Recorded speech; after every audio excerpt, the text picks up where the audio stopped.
Assalamualaikum warahmatullahi wabarakatuh. Salam sejahtera untuk kita semua. Hai Sobat Pendidikan, selamat datang di channel ini. Dan kalau kalian suka sama video ini, jangan lupa tombol like.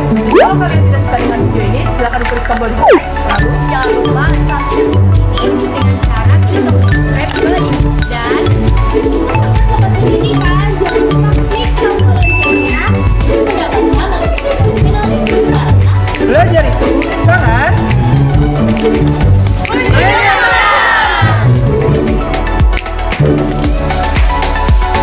perhatian. Video ini dibuat untuk memudahkan kegiatan belajar mengajar.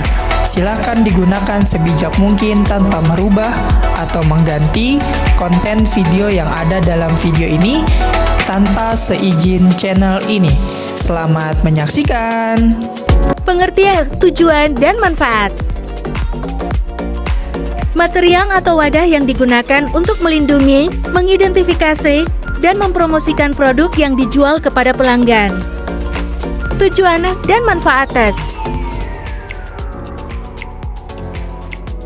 Perlindungan, melindungi produk dari kerusakan fisik, kontaminasi, dan pencurian.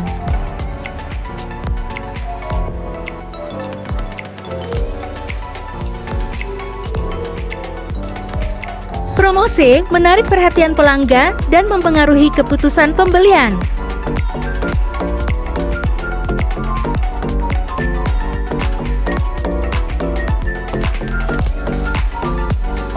Identifikasi, memberikan informasi penting mengenai produk seperti merek, bahan, dan cara penggunaan.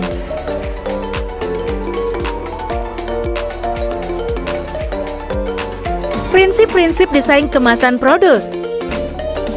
Prinsip desain kemasan produk melibatkan beberapa elemen kunci yang memastikan kemasan tidak hanya melindungi produk, tetapi juga menarik perhatian konsumen dan menyampaikan pesan merek dengan efektif. Berikut adalah beberapa prinsip utama. 1. Fungsi, kemasan harus melindungi produk dengan baik, mudah dibuka, digunakan, dan dibawa. Ini juga harus mempertimbangkan aspek penyimpanan dan pengiriman. Contoh, kemasan minuman berenergi botol plastik, memiliki tutup yang dapat dibuka dan ditutup kembali dengan mudah, memudahkan konsumen untuk meminumnya kapan saja dan menyimpannya kembali.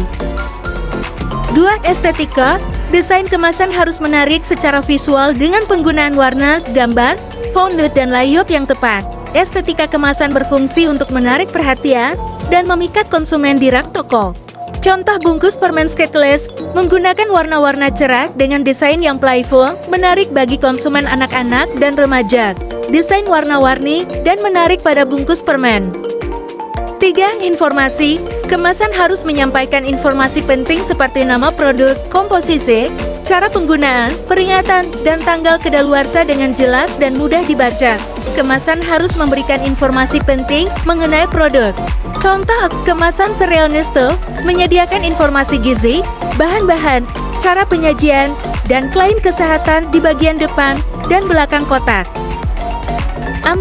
Keberlanjutan, kemasan harus menggunakan bahan yang ramah lingkungan, dapat didaur ulang, atau biodegradable dan mengurangi dampak negatif terhadap lingkungan. Contoh, kotak makanan dari kardus McDonald's menggunakan karton yang bisa didaur ulang dan ramah lingkungan dibandingkan dengan styrofoam. Jenis-jenis kemasan produk dibagi menjadi 3 kategori utama: kemasan primer, kemasan sekunder, dan kemasan tersier. Masing-masing jenis kemasan ini memiliki fungsi dan tujuan yang berbeda dalam melindungi produk dan memfasilitasi penanganan serta distribusi. Kemasan primer adalah lapisan kemasan pertama yang langsung bersentuhan dengan produk. Fungsinya untuk melindungi produk dari faktor eksternal seperti udara, kelembapan, dan cahaya. Contohnya seperti botol plastik untuk minuman, kaleng untuk minuman ringan. Lalu kantong plastik untuk snack atau keripik. Kemasan sekunder adalah kemasan yang melingkupi satu atau beberapa kemasan primer. Fungsinya untuk memberikan perlindungan tambahan dan memperkuat kemasan primer, serta membantu dalam pengelompokan dan penjualan produk dalam jumlah yang lebih besar. Di contohnya, pack karton untuk botol minuman dan kotak yang menampung 6 atau lebih botol minuman. Terakhir yaitu kemasan tersir adalah kemasan yang digunakan untuk transportasi dan distribusi, mengumpulkan beberapa kemasan sekunder dalam satu unit besar untuk kemudahan pengiriman. Fungsinya untuk melindungi produk dalam jumlah besar selama proses pengiriman dan distribusi, contohnya kardus besar untuk pengiriman. Teknologi dalam kemasan produk. Teknologi packaging adalah serangkaian tahapan yang dilalui oleh bahan baku, pasokan, dan komoditas, serta komponennya dari berbagai sumber produksi hingga mencapai konsumen atau pengguna melalui operasi penanganan dan transportasi. Contoh teknologi pengemasan yang pertama adalah active packaging atau pengemasan aktif. Ini adalah teknologi pengemasan yang dilengkapi dengan bahan tambahan seperti antimikroba, antioksidan, dan pengatur gas yang dirancang untuk berinteraksi dengan produk yang dikemas. Tujuan dari pengemasan aktif adalah untuk meningkatkan kualitas dan keamanan produk pangan dengan cara mencegah kontaminasi, memperpanjang umur simpan, dan menjaga kualitas sensorik. Selanjutnya ada modifikasi atmosfer packaging. MAP merupakan teknologi pengemasan yang memodifikasi lingkungan dalam kemasan.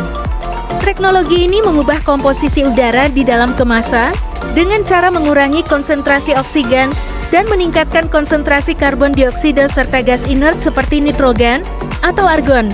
Produk pangan lokal seperti buah, sayur, dan daging segar dapat memanfaatkan teknologi MAP untuk meningkatkan daya tahan produk dan mempertahankan kualitasnya. Intelligent packaging atau yang sering juga disebut dengan smart packaging adalah teknologi kemasan yang dilengkapi dengan sensor atau mikroelektronik yang dapat memonitor kondisi produk di dalam kemasan. Selain itu, bisa juga sensor yang ada berupa kode QR. Salah satu kelebihan dari penggunaan intelligent packaging adalah dapat meningkatkan kualitas dan keamanan produk pangan lokal. Dengan adanya sensor yang terpasang pada kemasan, produsen dapat memonitor kondisi produk dalam kemasan. Keempat, penggunaan nanoteknologi dalam pengemasan produk pangan lokal menjadi salah satu inovasi yang menjanjikan untuk meningkatkan kualitas dan keamanan produk pangan lokal. Nanoteknologi sendiri adalah teknologi yang memanipulasi dan memanfaatkan material pada skala nanometer, sehingga memungkinkan untuk menghasilkan produk dengan kualitas dan performa yang lebih tinggi. Kelima, terdapat biodegradable packaging atau eco-friendly packaging. Material kemasan biodegradable hadir sebagai pengganti kemasan plastik sekali pakai yang lebih ramah lingkungan. Contoh, kemasan plastik dari singkong atau pati lainnya. Terakhir, ada tamper-proof packaging. Tamper-proof packaging adalah tindakan pengamanan ekstra dengan menunjukkan dengan jelas saat seseorang telah membuka atau mencoba membuka wadah ini.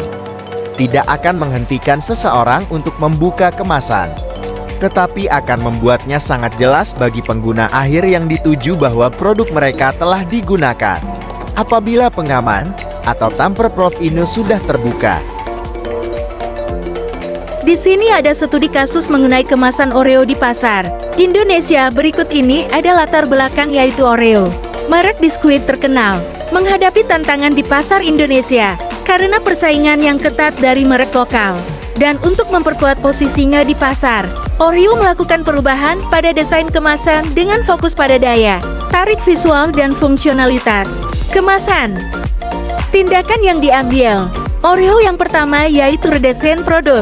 Oreo yang melakukan pembaruan visual pada kemasannya, namun dengan penambahan elemen visual yang lebih segar dan cerah. Dengan fokus pada desain yang lebih modern dan minimalis, warna biru khas Oreo tetap dipertahankan, menjadikan kemasan lebih menarik dan mudah dikenali di rak-rak retail. Yang kedua yaitu kemasan yang praktis. Dengan menyadari bahwa banyak konsumen sekarang lebih memilih produk yang mudah dibawa dan dikonsumsi saat bepergian, Oreo meluncurkan kemasan yang lebih praktis, atau kemasan kecil yang mudah dibawa dalam tas, seperti kemasan pouch yang bisa dibuka dan ditutup kembali. Yang ketiga yaitu kemasan lebih kecil. Oreo juga memperkenalkan kemasan dengan ukuran lebih kecil, yang ditargetkan untuk segmen konsumen yang mencari porsi camilan yang lebih sedikit, atau untuk konsumsi personal. Kemasan ini juga cocok untuk segmen pasar dengan daya beli lebih rendah, serta untuk konsumen yang ingin mencoba produk tanpa komitmen membeli dalam jumlah besar. Berikutnya ada tujuan yang pertama, yaitu meningkatkan aksesibilitas produk dengan berbagai ukuran kemasan dan desain yang lebih praktis. Oreo berharap bisa menjangkau lebih banyak konsumen, baik dari segi usia maupun gaya hidup.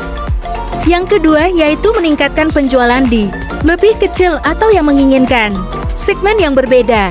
Produk dalam porsi lebih sedikit. Dengan adanya kemasan lebih kecil, Oreo bisa memasuki pasar yang lebih luas, termasuk konsumen dengan anggaran. Yang ketiga yaitu memperkuat posisi di pasar yang kompetitif. Dengan kemasan yang lebih modern dan praktis, Oreo berupaya untuk tetap menjadi pilihan utama di antara merek-merek biskuit lainnya di Indonesia. Berikut adalah hasil dari redesign kemasan yang pertama. Peningkatan penjualan.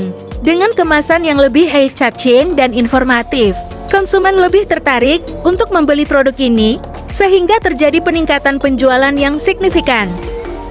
Yang kedua yaitu loyalitas konsumen, yang sudah setia merasa lebih percaya diri dengan produk yang mereka pilih karena kemasan yang baru mencerminkan inovasi dan komitmen terhadap kualitas. Hal ini membantu menjaga dan bahkan meningkatkan loyalitas konsumen terhadap merek Oreo. Yang terakhir yaitu peningkatan brand awareness dengan desain kemasan baru. Oreo yang lebih dinamis dan konsisten dengan identitas merek globalnya telah membantu meningkatkan brand awareness di pasar Indonesia.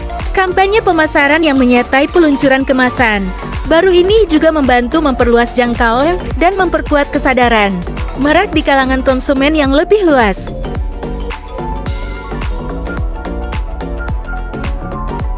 Kesimpulannya yaitu, studi kasus Oreo di Indonesia menunjukkan bagaimana desain dan fitur kemasan dapat memengaruhi keputusan pembelian konsumen, meningkatkan pengalaman konsumen, dan memperluas pasar. Dalam bisnis retail, kemasan bukan hanya pelindung produk, tetapi juga alat pemasaran yang kuat untuk menarik perhatian dan meningkatkan penjualan.